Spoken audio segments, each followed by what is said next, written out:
Okay, good afternoon, everybody. As you heard the talk of my colleague Didier, very good speaker. We work on the same company, VIGC, and you will find me there in the color lab, experimenting with color layers, finishing, everything that has to do with color. I think most of you are students, design students, and today I'm going to try to do a sort of small talk about technology and color. How is finishing affecting color? Because you see all these nice equipment to put a layer on top of printed paper. What is the effect on the printed colors? It's important, for example, if you're talking about brand colors, Coca-Cola red, then it's important that you have a prediction, okay, after my finishing stage, I will have a Coca-Cola red, yes? Maybe to make it a little bit practical, can I ask questions to the audience? Is that okay to ask questions? Just if you had samples, collected samples with finishing products? You didn't? You didn't? Okay.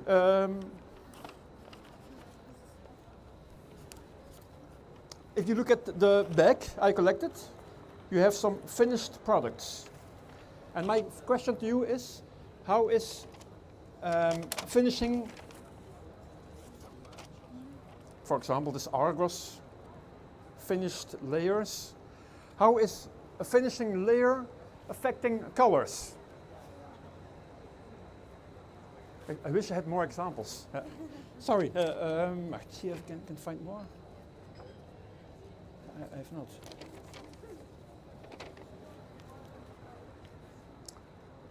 What do you think when you see a glossy finished material? What's your impression when you look at it? Pretty? Yes? It's a luxury feeling you get? Yeah. Does that, you know how that comes? That you're thinking it's luxury? It's just a little bit sideways, huh? But you think a glossy finish is a symbol for luxury because it's connected in your brain. 10,000 years ago, the presence of water, shiny things. That was a necessary thing in order to survive the detection of water. And that's why you think a glossy item is, I need it, it attracts me. Just beside, nothing to do with this presentation. Okay, but you see, just to introduce a little bit the session, and you have a lot of products today on the market that use a certain type of finishing. And you as future designers, I think you have to be aware of this and try to work to use this.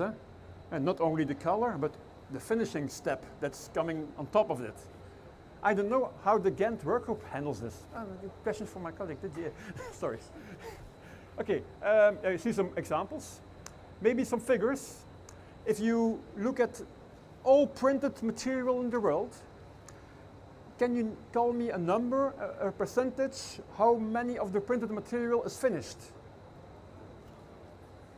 Just say some numbers. What do you think in the back?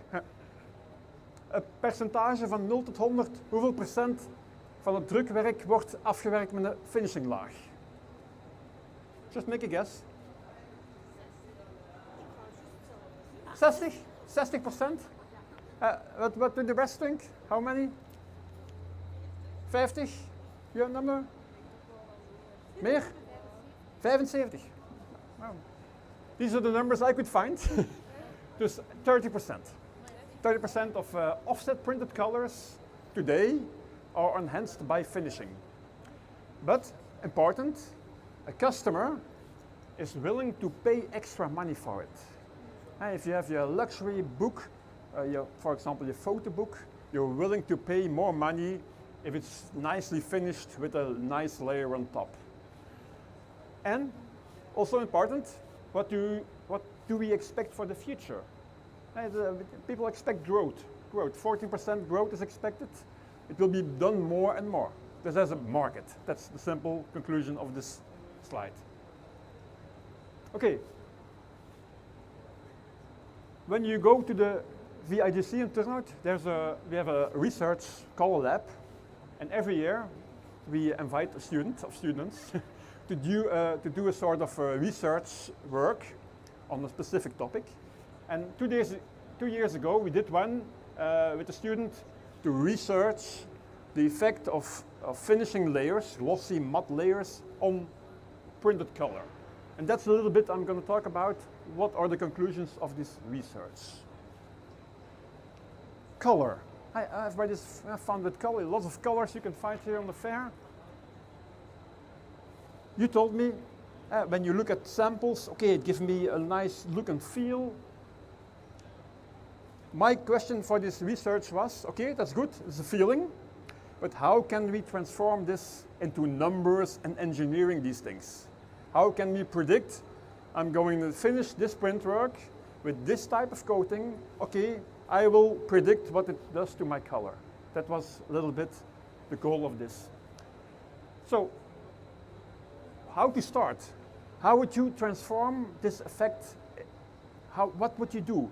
If you say, okay, I want to know what my finishing layer does to my colors, what would you do to handle this?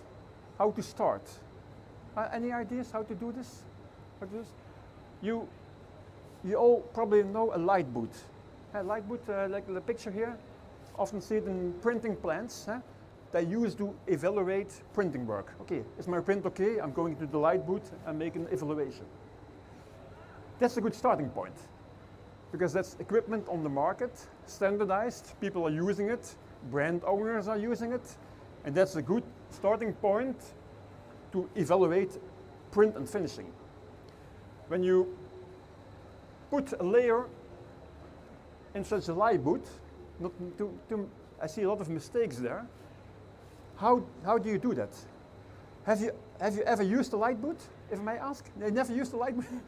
But how do you look at the print in a light boot? That's not a simple question. Just how do you, if you do it correctly, you should do it like this. You should place your print flat, because the light source is on top.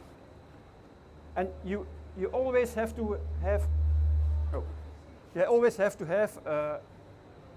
geometry, they call it 45 0 degrees. That's a standardized geometry, how to look at the print. You have a light source coming in, and you have to look at 45 degrees. That angle is very important. And that's a standardized angle for evaluating color and the finishing. So that's the starting point. We have a light boot, and we're gonna use a specific geometry to look at the print. When we look at the print on this light boot, you see in the graph there are two effects taking place. When you have a finished product like this one, and if I take one of these, I'm in the spotlight here. If I slowly turn it, can you describe what is happening? You see what's happening? At a certain moment, you only see the spotlight, but not the print anymore. That's the setup. That's why this 45 0 degree setup exists. This light source on top, and hold this on a 45 degree and to your eye. That's a setup.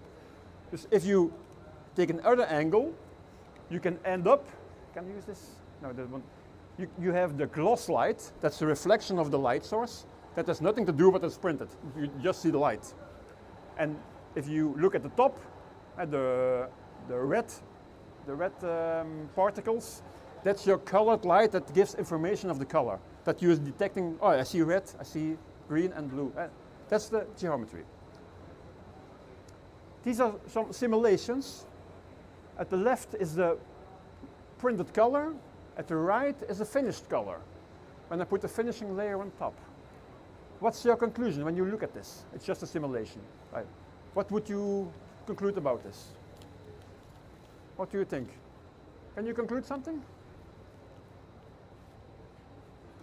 If you look at the different colors? Yes? Can you speak a little bit louder? It's darker. Very important conclusion. And it's not for all colors the same. That's not the conclusion. If I look at yellow, I think it's difficult to see difference, not easy. if I look at red, it's very easy to see the difference between a finished and non-finished color. Because you see some effects taking place. Certain colors, it's almost invisible, the effect of the finishing. For other colors, it's a rather heavy change in color. Black is also a different color. You can notice the black. Of course, it's a simulation. For black, it's very important to have a finish. It's a strong effect on black. Okay, we'll see why. What is happening when these effects are taking place? If you go for finishing, in most packaging companies, you have finishing based on the glossy finish. It's luxury, or a matte finish. That are the two effects. And what are they trying to do with that glossy finish? Then you have that mirror effect. The light is distracted, and you get your black turns deeper. You get more color information. If you would measure, for example, a mirror, what color would you measure from a mirror? Can you make a guess? If you just had a mirror and you would make a color measurement on the mirror, what color would you measure from a mirror? You don't know? Can you do a guess? What do you think you would measure? The color of a mirror. Make a guess. No color is black, eh? You say black? Other suggestions? What would you measure on the mirror? What do you think? You would measure black. Yeah, you would measure black. And why is that? Because the mirror reflects 90% of the light, and when you look on top, you see nothing anymore. It's black. And that's the effect with a matte and a gloss finish. The glossier the finish, the more the mirror effect, and the colors are going deep because the light is distracted. And with a few pigments, color pigments getting deep. A matte finish is doing the opposite. It's trying not to be glossy and distract light in all directions. And you get not a deep black, but a rather gray black. That's the two effects that are taking place here. Because what is happening, of course, these are observations. When we try to quantify them, we use color measurement equipment, color spectrophotometer, to measure the color of our print work. And you see now a line of different colors on top, and on the bottom, the finished product. So what is all the effects on the different colors with the glossy finish? The numbers that are you see below are the calculated color differences, the visual color differences numbers. And then you see the effects on different colors. If you look at the black, I see there a 4.6. That's a heavy deviation. That means your black has turned a lot blacker by a glossy finish. I look at the yellow, 1.1. That's a rather small deviation, and not too heavy, not a lot of difference. But you see the red, 4.5. And the glossy finish has a profound effect on red colors. And so you can see the different types of colors, and the pastel colors, not too many, but to the color group has always is a different influence on this. Okay, we know what's happening. We can quantify it, we can measure it, calculate it. When we go in detail, maybe it's a little bit too detail, but you see the different colors of the strip, the color strip you saw, and you see the color difference divided in 3 categories. That's on the top left, is it becoming darker? Yes or no? You see for black you're going down a little heavily. For yellow you don't, you stay on top. The second scheme is the saturation of the color. Becomes a color more powerful. There you see the effect on the different colors and red popping out. It's becoming much heavier. And the lowest graph is the change in color. Is my red becoming more reddish or less reddish? And you see also red is a different color. It's becoming shifting in another color. And maybe your magenta red will go to heavily red, gets another tint. That's some typical for for these finishing effects. If you look at different types of finishing, I have tested the glossy, the super glossy, the matte finish, the satin finish, and you see on the x-axis is the increase in power and color power. And what you can notice, the triangles, the green triangles, that's a satin one. There's a satin finish that's almost staying on the lower numbers. Because if you want to have a neutral finishing, go for the satin. That won't affect your colors. If you go for a very glossy finish, the more glossy, the more the change on your colors will appear. And so you have different kinds of finishing, different effects, and you can divide the finishing types and the effects on colors. You can quantify them. Yeah. Okay, how to predict? If we know I'm a supplier of coating materials.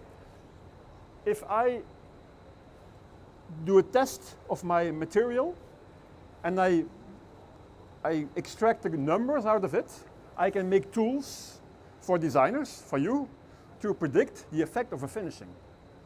And by calculating color profiles, I can predict what will be the effect of my finish. I did the test with now a picture, a no picture, and you see it's divided in two. At the right is the picture before the finish, the left after the finish. I see it can be rather extreme effect, and you can, if you want to do a very good print job, you can compensate for these finishing effects. You can print a print that is maybe not looking good before finishing, but is looking perfectly after finishing. That's the tools that you can use in practice as a designer to make artwork that is predictable after finishing, not before, but after the finishing step. Okay, let's go on. So we have the color aspect, then the gloss, the glossy effect we see on these materials. How can we quantify them? Because when we go for a gloss measurement, you have some typical instrument on the left, a tappy gloss measurement. What it does is sending out light and is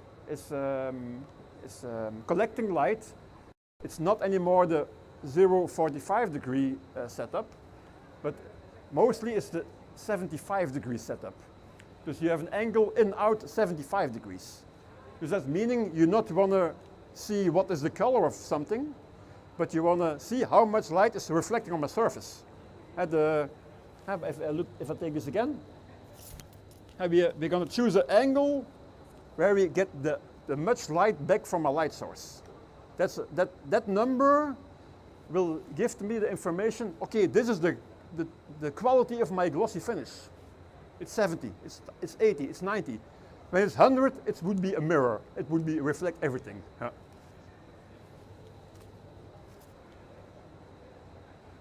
When we tested some different products in the market, varnish product and lacquer.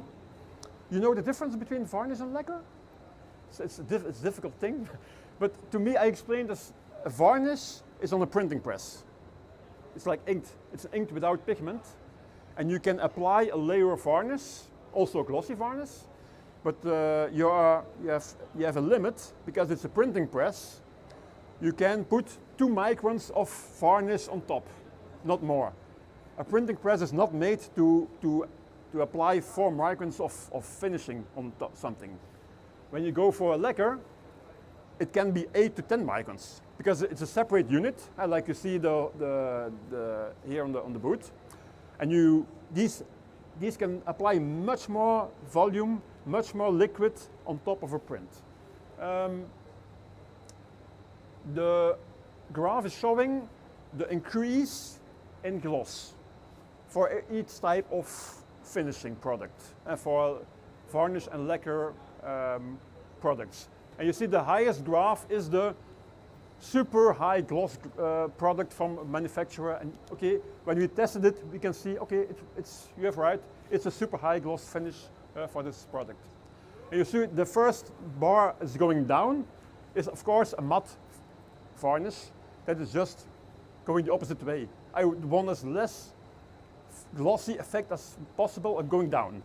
Product that is going down. Yeah. Okay. This color, gloss, we know how it works, okay, what about production of these things? We have these different machines, and I'm in control. Because I'm the printer, and I want to control my equipment, my process. I want to know, am I applying the correct amount of coating on my print? That's the question for me. I want to have resources. This is my amount of coating. I'm going to put that much on my print work. I'm going to control my production. This is how to do. Because what we try to do is, can you measure how much coating you have put on your print? What do you think? Can we measure this? This is the amount of coating you put on a print. How would you measure it? That's maybe a better question. How would you measure the amount of glossy finish you put on a print? How would you do that? Any suggestions for this? How would you do that? What would you measure? Just simple things. If we measure the color, has no effect. Has no effect. You see the graph is flat, and the x-axis is more and more layer thickness, but the effect on color is always the same. You can't do it by measuring the color, but if you measure the gloss, it's a simulation. That's a good instrument to control the amount, the layer thickness of your coating layer in production. For example, if you're applying a matte varnish or lacquer, and you see how the gloss is going down, and then the x-axis is the measured thickness, is the weight of the coating. And you see, okay, the more you apply, the more matte it becomes, and then you can begin to optimize production things. Okay, what is the price of my coating? Which effect do I want to be good for my customers? Okay, I'm going for this layer thickness for my coating. Because that's an instrument you can use to control the thickness of your finishing layer. Measure the gloss of it. That's a very good instrument.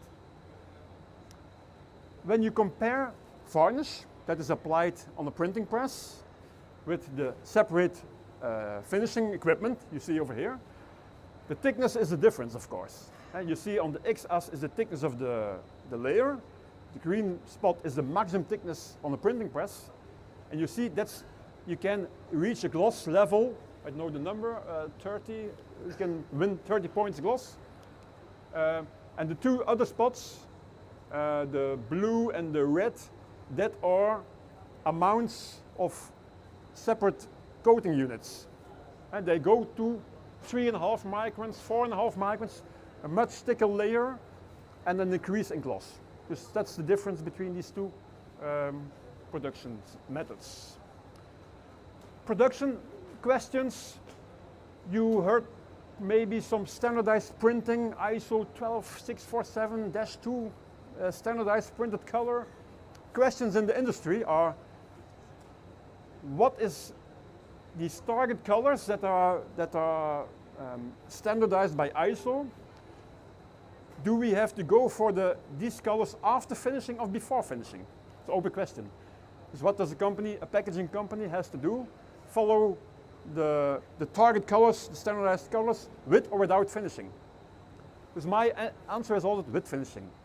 The end product, that should be applied and controlled to these conditions. Open question. Yeah. Open question. Control strip, maybe not that important.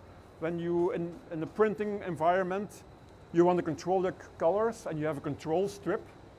But that is, do I apply my finishing on that control strip? Yes or no? Different opinions. My advice, don't. Keep it without the finishing, control that. It's not easier to do. Problem solving, to finish my session, the last element, problem solving. What can go wrong with finishing? What can go wrong? Some examples from we had in our lab. This is from a printed package, a packaging printer, who prints the same package for more than 10 years, the same order. It's a food packaging with a sort of gold effect on it, and with a finished with a glossy finish on top, a very luxury product. Printed for 10 years, and then he comes to us, I can't print anymore. It's not working anymore. He gets a lot of damage on the boxes with ink going off and not sellable anymore. Okay, what is going wrong? So he comes to us, okay, give me your products, what are you doing? And we are trying to simulate his process in our lab. So what we found out is what they do is they print color ink on cardboard, yeah, color ink, ink layer.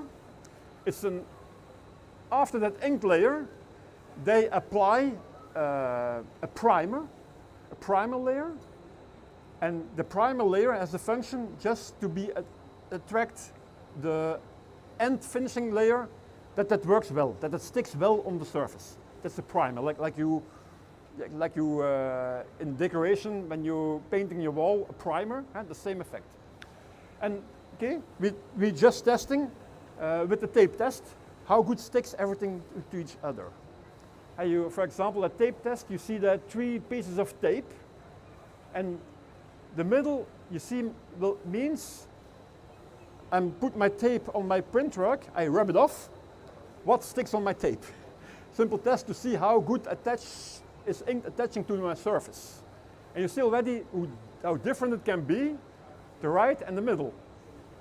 The middle is blank, it sticks good on my surface. The right, all ink is on my tape, is not a good adhesion to my... What was going wrong? Because when we did these tests, we came to a difference in the primer layer. The primer layer was a new product that he was starting to use that has a very high adhesion power. Because what was happening? The weakest link in his print work became the ink layer. If you apply mechanical force on the print, the first thing that cracks is the ink. And that's a very bad situation. But then you get a package with white spots where ink is removed. And that's just because the primer was too heavy. When we went back to his old primer, that wasn't a structure that was not that heavily attaching the glossy finish, meaning if you apply a mechanical force on my package, the first thing that breaks is my top layer, my finishing layer, meaning my ink is still on my surface, and there are no complaints about this. It's just it's a shift in, okay, you see some, but it's not that heavy as a white spot on my package. Because his problem was solved by using another primer to attach the glossy layer on the ink. Okay, that are typical production problems that can occur. Maybe another one, way of packaging, that are packages with metal inks, so it's shiny metal packaging with a finishing layer on top.